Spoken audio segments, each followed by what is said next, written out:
CTV News at 5 with Hudson Mack. A 28-year-old Victoria woman is facing fraud charges, accused of stealing more than $40,000 from a downtown hotel where she worked. Vic PD will not confirm which hotel it was that Stephanie Andrews worked for at the time of the alleged fraud, but CTV News has learned it was the Magnolia Hotel and Spa downtown. Andrews is accused of diverting $41,495 from the hotel to a personal account over a period of 13 months, beginning in May 2010. The alleged fraud was uncovered by an audit of the hotel's financial records. After Andrews was suspended, police say she continued to siphon funds out of the hotel by remotely accessing its accounts. Andrews was arrested July 24th. She's charged with fraud over $5,000. Her first court appearance is scheduled for November 13th. Well, Victoria police have a suspect, but not a victim, in an attempted purse snatching that happened downtown this morning. Witnesses say a man shoved a woman headfirst into a wall in the 1300 block of Douglas Street and tried to steal her purse. There were witnesses who saw it. One of them stopped the attack, but the victim took off. Witnesses held down the suspect, a 33-year-old man, until police arrived. Investigators are now trying to find the victim, an Asian woman in her late teens or early 20s with long black hair. They want to make sure she's okay and help with the case against the suspect, also wanted on 2 outstanding warrants for assault and uttering threats. If you know anything about it, you're asked to contact Victoria Police or Crime Stoppers. The municipality of Saanich has been ordered to pay $350,000 in damages to the wife of a man who was shot by Saanich police in 2004. Saanich had appealed that decision, but today the BC Supreme Court agreed with the widow, Teresa Camasso, that her husband Magencio had been the victim of a wrongful shooting and that the Saanich Police Department was negligent in its own investigation. Well, Saanich police tonight are calling an early morning fire suspicious after a camper van burst into flames. An officer spotted the glowing vehicle in a parking lot just after 4 while on patrol in the 3200 block of Eldon Place. The officer's first concern was if anyone was sleeping inside the vehicle. He smashed through a window to see if anyone was trapped inside, and that's when the van ignited. The smoldering flame was then fueled, I would guess, when our member broke the windows of the vehicle to check to make sure there was no one sleeping. That turned out to be, not a problem. The flames ended up, obviously, were fueled. They fanned a little bit more. A second member came, and between the two of them using their fire extinguishers, put out the flame for the most part. Saanich police are still looking for the cause of the fire, and the fire department too. Police say the vehicle's battery was disconnected. There was no power source leading to it. The owner says this is a devastating loss. Well, it's like your second home. It's not even like when you lose your car. This is my home. I had all my bedding and my clothes and books, and this has always been set up ready to go. So it's when you looked in it, and you'll see the pictures, I guess, it's heartbreaking because it's my bed, it's my pillows, and yeah, it's hard. It's not the same as sort of an impersonal thing. I've lived in this for weeks. Making matters worse, the owner says she doesn't have the money she needs to replace the vehicle. The FBI says tonight it was a love triangle that was the cause of a hoax bomb threat that prompted them to turn around a U.S. Airways flight heading to Philadelphia, or rather from Philadelphia to Dallas this morning. They are accusing a man of calling the Philadelphia airport and saying that a passenger on the flight was carrying liquid explosives. When the plane landed, the passenger was taken off at gunpoint. He was later released. Turns out the passenger's ex-girlfriend got her new boyfriend to call in the hoax. If he's convicted, the boyfriend's facing 10 years in prison and a fine of up to $250,000. Prince Harry, or Captain Harry Wales, as he is known in the British military, has been deployed on a 4-month mission to Afghanistan as part of an Apache helicopter crew.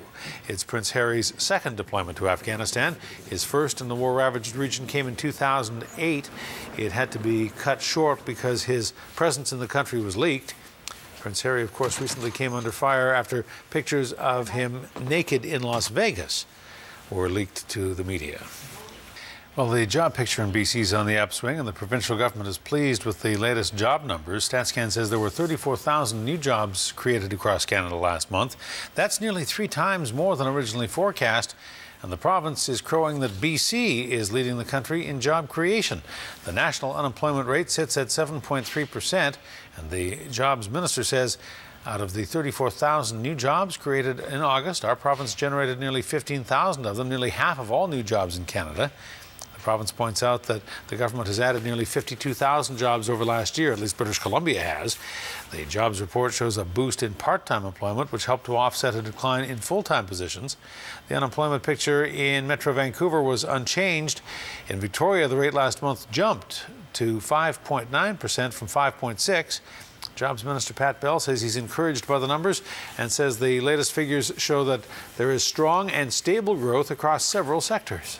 The interesting thing is the job growth is occurring in key jobs plan sectors, things like forestry and mining, up 28% year over year, 10,500 new jobs, agriculture growing, transportation growing, all of the key sectors that we're focusing our efforts on. Actually, food services and hotels in the last month saw good, robust job growth as well. Things like high tech, things like international education, the transportation sectors, tourism sectors, all of those are showing job growth, and it's really driving the overall regional economies.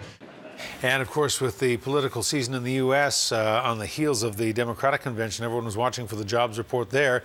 In the States, 96,000 new jobs were added in August, but analysts say that is below expectations. Well, the Loaves and Fishes Community Food Bank in Nanaimo is asking for more help tonight. Cash donations have hit an all-time low, and Loaves and Fishes needs your help desperately to try to feed the hungry. The food bank says a couple of weeks ago its shelves were nearly empty, but things are slowly beginning to pick up again. It's not enough, though. And the food bank says the situation is dire. It is struggling financially, and it needs more cash so that it can buy groceries when the donations don't come in. The community's great. We have been getting the food donations in, but the financial situation is so bad so that we really do need money to survive and to buy food too, right? We have a great buying power in the community because we're buying way more than an individual would be able to buy. So that's one reason why money's great also, because we can buy quite a bit of food when we need it. The food bank says it is so short of cash right now, it can't even afford to buy milk. Our board of directors reluctantly decided that because we're financially not in a very good position that we have to suspend our milk purchases, actually. And we've been buying milk ever since I've been here for the past couple of years, but we've had to suspend them for the next 3 or 4 months simply because it's a $10,000 a month purchase that we just can't keep up with right now. If you would like to donate, you can drop your items off or go to NanaimoLoavesandFishes.org. Surrey, another case of puppy abuse. The SPCA is asking for your help to identify a dog's owner, and we warn you that the images of this pup are disturbing. The puppy has severe rope burns, which are thought to have been caused by a muzzle tying its mouth shut. Somebody found the 6-week-old pit bull in the bushes near the Surrey City Centre Tuesday afternoon and took her to the SPCA. The injuries that she sustained were absolutely deliberate. Our constables are pursuing a few leads. We're trying to, first of all, track down the owner, speak with the owner, and determine if the owner was responsible. If not, who inflicted these injuries on this puppy. The dog is in poor shape. Some of the infections caused by the rope being tied around its snout are causing infections and problems with her eyes. If they do find the owner, the SPCA says it will recommend charges. People were being squeezed on the streets of Victoria today by a group hoping to spread a little joy and an important message. Whoa, then you're my brother. They're the Embracers, and they took over the corner of Douglas and Fort this morning, offering free hugs to anybody walking by. The group was using its loving approach as a way to promote the annual AIDS Walk for Life. The fundraiser helps raise money for 2 groups in Victoria that provide services for people living with HIV. Hugs are great. You know, hugs are good for us, and it's one of those things where it's free and it's fun. If there was one thing you wanted folks to know about the AIDS Walk this year, what would it be, Michael? To come out and participate, to donate if they can, to be sponsored in the walk, to form a team, to just get involved with HIV because it's still here and it's still in our community. The AIDS Walk for Life takes place September 20th. For more information or to donate, go to the Victoria AIDS Resource and Community Service Society. Their website is varcs.org. The BC Coroner Service is confirming the identity of a man who was killed when he jumped off a cliff near a waterfall on West Redonda Island. The body of 34-year-old Jason Grandberg of Quadra Island was found yesterday by the RCMP dive team. He attempted to dive from the rocks near Castle Falls and did not surface. RCMP in Nanaimo would like you to be on the lookout for an escaped prisoner. Take a look. 53-year-old Ronald Sweezy was working with a roadside maintenance crew on a day release on Biggs Road. When he walked away, he was last seen about 10 this morning.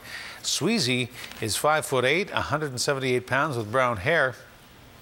You'll find he has a tattoo of a heart with a flaming star on his right forearm, the word love with another heart on his upper right arm, and a tattoo of a torch on his left forearm. RCMP say Sweezy may be trying to leave the island. It's important to note that Mr. Sweezy is not from BC. He is from Alberta, so there's a good chance, there's a possibility that he may be going back to Alberta. We don't know that at this time. But again, as in any time when you see anybody that is wanted by law enforcement, we always suggest you call 911 immediately and do not try to do anything yourself.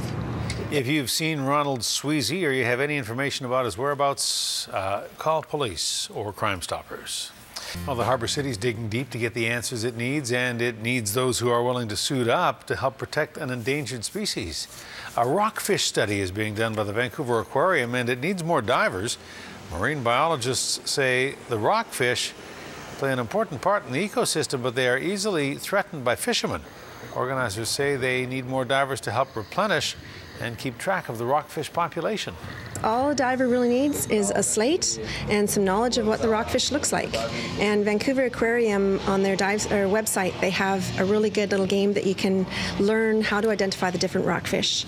And then grab a slate, go out and do your dive and count rockfish as you go along. Write down what you see. And you need to identify the babies, the juveniles, and the adults. The annual count goes from this month through November. If you'd like to find out more and take the plunge, go to vanaqua.org.